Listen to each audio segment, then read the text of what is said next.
One of Jesus' 7 miracles recorded in the book of John carries an important message for us today. And while there are 2 direct results of the miracle, I just want to focus on one that directly applies to us in 3 specific ways. Let's look at those this morning.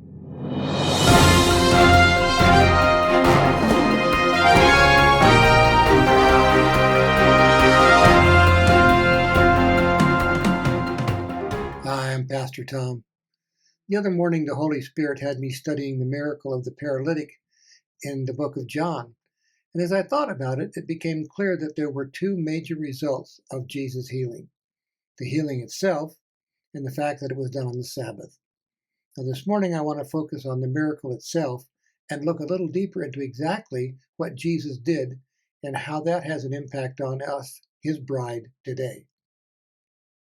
Now, Jesus had a divine appointment with the hopelessness and pitifulness at the Pool of Bethesda. The pool had a reputation for healing the first person who stepped in after the angel stirred the water. Now, there's been much discussion about that belief, and while it may have had some medicinal properties, many dismiss it as a tradition, as heartless superstition. Today, we might say that it's a perfect picture of religion that promises man that if he can just be good enough, he will be saved. Well, John states it as a fact, so we'll leave it there. Although the ESV, NIV, and the RSV completely delete verse 4. So let's start with John 5:4. For an angel went down at a certain season into the pool and troubled the water. Whosoever then first after the troubling of the water stepped in was made whole of whatsoever disease he had. John tells us that the pool was located at the sheep gate. What an appropriate place, for here the paralytic man was about to meet his shepherd. He was about to meet the helper he had been waiting for 38 years, just like the 38 years the Jews wandered in the wilderness looking for their shepherd.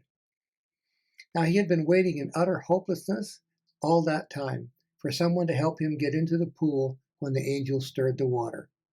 But no one came.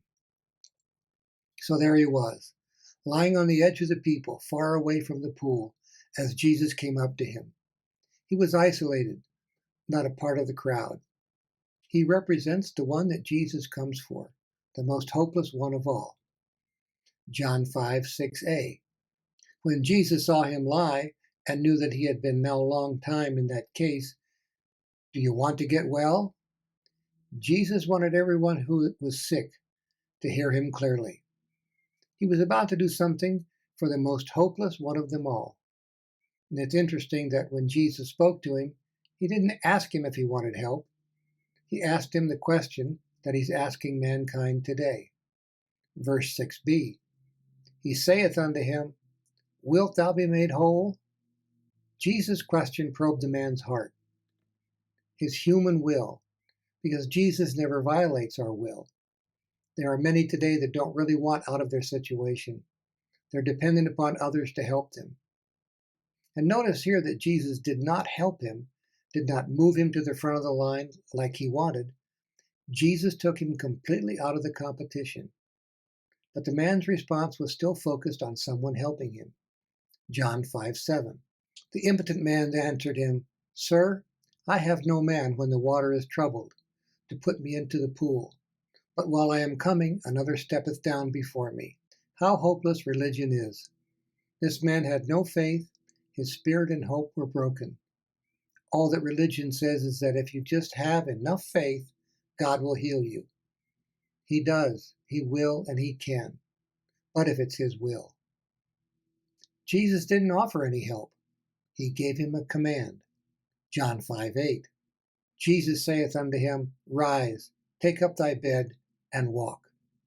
It's interesting when you translate that in the Greek, it's an instant command. Peripateo.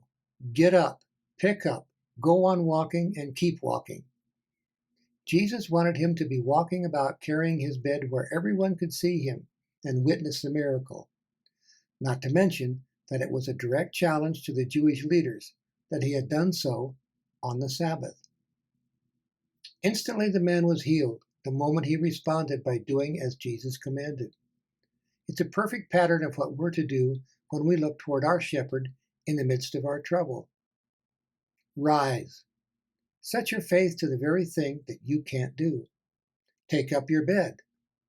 Make a total commitment, leaving no room for failure. Walk. You do it. Don't look to man.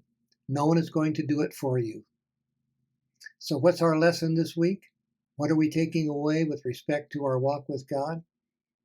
Always remember that Jesus was there in the present for the crippled man, who was in utter hopelessness in body and spirit. And he's here for us today in the midst of our challenges. He's asking us the same question. Do you want to be whole?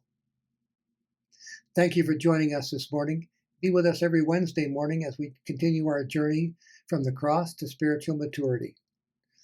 The rest of this week, spend time in the Word, spend time in prayer, and most importantly, spend time listening, hearing what the Spirit has to say.